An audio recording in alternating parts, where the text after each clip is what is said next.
Hello दोस्तों, क्या हालचाल। आशा और उम्मीद है कि आप सब स्वस्थ होंगे, मस्त होंगे और कहीं न कहीं टेक्नोलॉजीज का प्रयोग करने में व्यस्त होंगे। तो दोस्तों, स्वागत है आपका आपके और हमारे यूट्यूब चैनल हिंदुस्तान हिंदी ज्ञान पर। दोस्तों, सबसे पहले वही अपील जो एक गरीब यूट्यूबर किया करता आया है और मैं भी आगे करता रहूंगा। दोस्तों, अगर आप हमारे चैनल पर पहली बार यात्रा कर रहे हैं तो चैनल सब्सक्राइब करने के साथ साथ बेल आइकन पर क्लिक करके ऑल पर क्लिक कर दीजिएगा, ताकि जब भी मैं इस चैनल पर टेक्नोलॉजी से संबंधित कोई भी वीडियो अपलोड करूं तो सबसे पहले आप सबके पास नोटिफिकेशन जाए। दोस्तों, वर्तमान समय जिस तरीके से इंडिया में डिजिटलाइजेशन हो रहा है उसके थ्रू नगद भुगतान किया करते थे, आजकल वो भी हम डिजिटल के थ्रू पे आ गए हैं। डिजिटल माध्यम से पेमेंट करने पर अभी हमने मार्च के पहले सप्ताह में एक न्यूज़ सुनी थी कि अब डिजिटल पेमेंट यानी यूपीआई के थ्रू अगर हम कोई पेमेंट कर रहे हैं जो कि जिसकी रकम 2000 से ज़्यादा होगी तो उस पर हमें 1.1% का शुल्क देना पड़ेगा।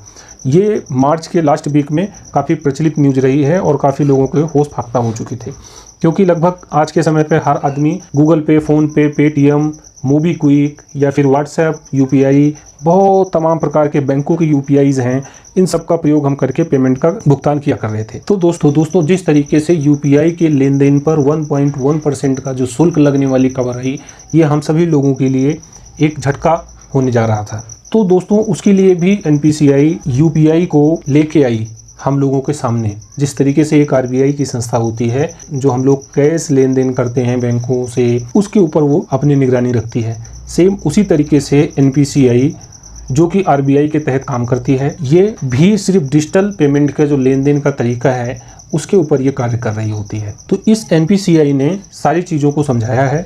आज हम आपको इस वीडियो में इन सभी बातों के ऊपर डिस्कस करेंगे। और दोस्तों, मैं आपसे प्रॉमिस करता हूं कि ये वीडियो आप अगर पूरा ध्यान से सुनेंगे तो वीडियो के अंत तक ये समझ जाएंगे कि किस प्रकार से हमें चार्ज देना है या नहीं देना है, और अगर देना है तो वो यूपीआई के कौन से ऐसे ट्रांजेक्शन्स होंगे जिसके ऊपर हमें चार्ज लगेगा। तो दोस्तों, आइए शुरू करते हैं वीडियो को। सबसे पहले दोस्तों, हम जानते हैं कि ये यूपीआई होता क्या है। दोस्तों, यूपीआई की फुल फॉर्म होती है यूनिफाइड पेमेंट्स इंटरफेस, यानी कि यूपीआई का मतलब है एक रियल टाइम पेमेंट सिस्टम। इससे जो कस्टमर होते हैं वो बैंक के अकाउंट से दूसरे बैंक अकाउंट में पैसा तुरंत ट्रांसफ़र कर देते हैं। हम लोगों ने अभी इससे पहले इंटरनेट बैंकिंग का यूज़ करना स्टार्ट किया था।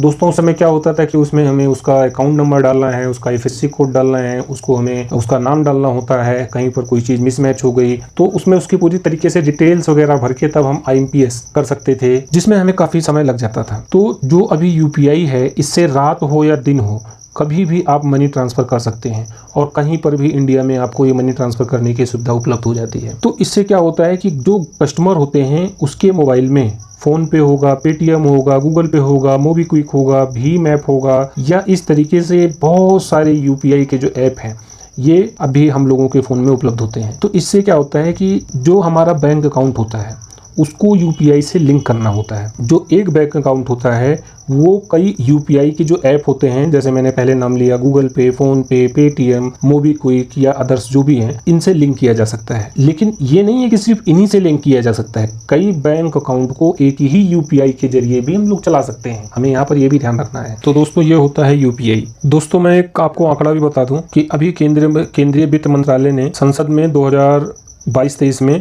जो यूपीआई के थ्रू पेमेंट हुई है उसका एक आंकड़ा दिया था। उस आंकड़े के तहत हमने 2022-23 जो हमारा लास्ट फाइनेंशियल ईयर था उसके तहत 125 करोड़ रुपए से अधिक का लेन देन किया है हमने। यहाँ पर एक चिंता वाली बात ये भी है दोस्तों हम लोगों के सामने कि इसमें 95,000 लोगों के साथ धोखाधड़ी का भी केस आया है। अगर हम बात करें 2021-22 का तो इसमें 84,000 लोगों के साथ में धोखाधड़ी हुआ था। यही चर्चा करें अगर हम 2020-21 में तो उसमें 77,000 लोगों का चूना लगाया जा चुका था यूपीआई के थ्रू। तो दोस्तों, जिस तरीके से हम लोग डिजिटल पेमेंट सिस्टम को अपना रहे हैं उस तरीके से लगातार हमारे साथ में धोखाधड़ी और जो भी इस तरीके से फ्रॉड के केस हैं वो हम लोगों को झेलना पड़ रहा है। दोस्तों, जो हमारा ये डिजिटल पेमेंट है यूपीआई, भारतीय डिजिटल पेमेंट प्रणाली है, इसको विश्व के कई और देशों ने भी मान्यता दी है, जिनमें सिंगापुर हो गए, यूएई हो गया, मॉरिशस हो गया, नेपाल हो गया, भूटान हो गया, ऐसे और भी देश जो हैं उन्होंने हमारे इस सिस्टम को अपना लिया है। तो दोस्तों, आशा करता हूँ कि अब आप लोग यूपीआई समझ गए होंगे। यूपीआई का सीधा सा एक फंडा एक लास्ट में शॉर्टकट में आपको बता दूं कि अपने अकाउंट से डायरेक्ट अपने अकाउंट से हम किसी ऐप के माध्यम से दूसरे के अकाउंट में पैसा ट्रांसफर कर पाए, यही होता है यूपीआई। बस इन शॉर्ट में यही। तो अब बात आती है दोस्तों निकल के, जब हम अपनी बैंक से ही पेमेंट कर रहे हैं तो फिर हमें दूसरे को चार्ज देना क्यों? क्योंकि हम जो नेट बैंकिंग यूज करते हैं उसमें एनईएफटी या IMPS का जो भी हम यूज करते हैं उसमें कोई चार्जेस हमें नहीं देना होता है। तो UPI में हम क्यों चार्जेस दें? बिल्कुल आप लोग सही हैं, आप लोगों ने बिल्कुल बात को सही पकड़ा है। दोस्तों यहाँ पर जो NPCI है जिसने UPI को हम लोगों को इंट्रोड्यूस कराया था, उसने अब इस पर एक प्रेस रिलीज जारी करके सारी स्थितियों को साफ कर दिया है। NPCI ने कहा है कि यूनिफाइड पेमेंट इंटरफेस यानी UPI मुफ्त, तेज, सुरक्षित और निर्बाध बना रहेगा। UPI के माध्यम से बैंक अकाउंट का इस्तेमाल करने वाले यूजर्स, कारोबारियों के लिए 8 अरब से अधिक लेन देन बिल्कुल मुफ्त किए जाते हैं। दोस्तों ये जो 8 अरब का एक डेटा आया है, इसमें ये कहा गया है दोस्तों 8 अरब में कि हर महीने UPI से लगभग 8 अरब का भुगतान जो कस्टमर्स या ग्राहक होते हैं वो इसका जो पेमेंट सिस्टम है इसको अपनाते हैं और UPI के माध्यम से या तो पेमेंट रिसीव करते हैं या तो पेमेंट को कर रहे होते हैं। जो 8 अरब का ट्रांजेक्शन है लगभग वो हर महीने UPI के माध्यम से हो रहा होता है। तो इसका फायदा ग्राहकों को भी मिल रहा होता है और वो जो रिसीव कर रही होती है पार्टी उसको भी मिल रहा होता है। तो दोस्तों ये जो सुविधा है ये सुविधा बिल्कुल मुफ्त में बनी रहेगी, ऐसा NPCI का कहना है। यानी कि आप फोन पे, पेटीएम, गूगल पे, मोबीक्विक या जो भी UPI का आप ऐप यूज करते हैं उससे आप अपने बैंक अकाउंट से दूसरे के बैंक अकाउंट में डायरेक्ट अगर पेमेंट कर रहे होंगे तो आपको कोई चार्जेस नहीं देना पड़ेगा। NPCI ने यहाँ ये साफ तरीके से कहा है कि आपको UPI का जो ट्रांजेक्शन करते हैं जैसे पहले करते थे, जैसे आपके लिए पहले हुआ करता था बिल्कुल सेम उसी तरीके से है।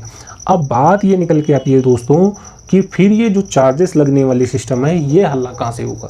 तो दोस्तों इसके लिए भी मैं आपको क्लियर कर दूं कि NPCI ने कहा है कि ये चार्जेस जो लगेंगे वो PPI पर लगेंगे, ना कि UPI पे लगेंगे। अब आप कहेंगे PPI का एक बवाल आ गया नया निकल के। दोस्तों मैं आपको बता दूं PPI कुछ नहीं है, इन शॉर्ट ये समझा जाए कि अगर आप मोबीक्विक यूज करते हैं तो उसका जो वॉलेट होता है, आप अगर पेटीएम यूज करते हैं तो उसका जो वॉलेट में अगर हम अपने कार्ड से डेबिट कार्ड या फिर क्रेडिट कार्ड या फिर अपने बैंक अकाउंट से पैसे हम ऐड करके अपने पेटीएम, गूगल पे, फ़ोन पे या फिर मोबीक्विक या जिसके भी वॉलेट में रखते हैं, यानी बटुए में रखते हैं, अगर हम अपने जेब में रखते हैं अगर हम, तो उस पे 1.1% का चार्ज देना पड़ेगा और वो भी अमाउंट जब 2000 से ऊपर का हो। यानी 1999 रुपये अगर आप पेमेंट करते हैं तो उस पर कोई चार्ज नहीं देना पड़ेगा। आपको बात क्लियर हो गई होगी। दोस्तों फिर से एक बार मैं बता दूं, ये चार्जेस जो लगेंगे वो लगेंगे PPI पर, यानी प्रीपेड पेमेंट इंस्ट्रूमेंट्स पर। दोस्तों ये जो चार्ज होगा ये होगा PPI वॉलेट से UPI पेमेंट पर चार्ज लगेगा। NPCI ने यहाँ साफ कह दिया है कि PPI हो या गिफ्ट कार्ड हो या वॉलेट हो। गिफ्ट कार्ड का एक यहाँ पर दोस्तों नाम आया है। गिफ्ट कार्ड के लिए मैं आपको बता दूं कि जैसे हम फ्लिपकार्ट यूज करते हैं, फ्लिपकार्ट का हमने कोई गिफ्ट कार्ड खरीद लिया पैसे लगा के अपने, या हमें किसी ने गिफ्ट कार्ड दे दिया, या हम अमेजॉन का इस्तेमाल करते हैं, अमेजॉन का हमें गिफ्ट कार्ड मिल गया। जो गिफ्ट कार्ड है उसका भी वैल्यू आपको 2000 होना चाहिए, या फिर आपका जो वॉलेट है वॉलेट में भी आपका 2000 रुपये होना चाहिए। और सही भी है दोस्तों, जब बैंक हमें सुविधा दे रही है कि हमारे पैसे बैंक में पड़े रहें, UPI के थ्रू जो पेमेंट होती है वो हमारे बैंक अकाउंट से सीधा बैंक अकाउंट में ट्रांसफ़र हो सकती है, तो हम वॉलेट में पैसा क्यों रखें। और अगर वॉलेट में पैसा रखते भी हैं तो ये हमको नहीं देना है, ये देना है वो UPI की जो ऐप है उनको, ना कि हमको। यानी अगर हमने 2000 पैसे ऐड किए तो हम नेट बैंकिंग से या अपने ATM कार्ड से जो पैसे हम यूज करते थे अपने वॉलेट में ऐड करते थे उसमें तो हमें वैसे भी कोई चार्ज नहीं देना होता था। अगर हम क्रेडिट कार्ड से पैसा ऐड कर रहे होते थे अपने वॉलेट में, उस कंडीशन में हमें जिसका भी हम ऐप यूज कर रहे होते थे वो हमसे कुछ चार्ज लेते थे। तो अभी वो हमसे तो चार्ज ले लेते थे, लेकिन कि उससे बैंक को क्या मिलता था, उसे सरकार को कोई बेनिफिट नहीं हो रहा था। वो अपने जेब में पैसे रख के और घुमा करती थी कंपनियां। ऐसी सिचुएशन में यहाँ पर जो 1.1% का चार्ज लगा है वो भी हमको आपको नहीं देना है, वो चार्जेस भी इन वॉलेट कंपनियों को देना पड़ेगा। तो दोस्तों आशा करते हैं कि आपको वीडियो समझ में आया होगा। दोस्तों इस वीडियो पे लाइक का टारगेट रखते हैं 5, क्योंकि आप तो लाइक वैसे भी नहीं करते हैं। दोस्तों सिर्फ लाइक का ही टारगेट क्यों, डिसलाइक का भी टारगेट रखते हैं। डिसलाइक का टारगेट रखते हैं 10 और लाइक का टारगेट रखते हैं 5। तो देखते हैं कि हमारी वीडियो को लाइक ज्यादा करने वाले लोग हैं या डिसलाइक, क्योंकि दोस्तों लाइक और डिसलाइक से ही मोटिवेशन मिलता रहता है। अगर आप लाइक करेंगे तो मुझे करेज होगा और आप डिसलाइक करेंगे तो भी मुझे करेज होगा। करेज इसलिए होगा कि मैंने इस वीडियो में क्या कमी रहने दी या जो भी मेरे से गलतियां हुई मैं उसको सुधार करूंगा और आगे और भी ज़्यादा से ज़्यादा बढ़िया वीडियो बनाने की कोशिश करूंगा। दोस्तों मैं आप लोगों से एक ये भी बताना चाहता हूं कि हमारी पाइपलाइन में ये काफ़ी दिनों से चल रहा था कि आपको सप्ताह में 2 बार मैं टेक से रिलेटेड आने वाले जितने भी मोबाइल फ़ोन हैं जो नए लॉन्च होने वाले हैं या हो चुके होंगे उनके बारे में सभी विस्तृत तौर पे आपको बताऊंगा और ये भी बताऊंगा कि इनके कॉन्फ़िगरेशन के हिसाब से हमें कौन सा मोबाइल फ़ोन लेना चाहिए, जो कि हम सभी के लिए बहुत महत्वपूर्ण होगा। ऐसे वीडियो देखने के लिए दोस्तों आप हमारे चैनल पर बने रहिए। प्लीज़ प्लीज़ प्लीज़ इस चैनल को सब्सक्राइब करिए, लाइक करिए, डिसलाइक करिए, शेयर करिए और सबसे बड़ी बात, कमेंट बॉक्स में हमारी कमियां हमें ज़रूर बताया करिए। और आपको भी टेक्नोलॉजी से संबंधित कहीं पर यूज करने में कोई चीज़ का दिक्कत आ रही है, कोई गैजेट यूज करने में आपको प्रॉब्लम आ रही है, या आपको कोई नई टेक्निक है जिसके बारे में आपको नहीं पता है, तो आप कमेंट बॉक्स में करें कि हमको इस पे वीडियो चाहिए। इस टॉपिक पे भी मैं आपको वीडियो बना के देने की कोशिश करूँगा। वीडियो देखने के लिए बहुत बहुत धन्यवाद। जय हिंद।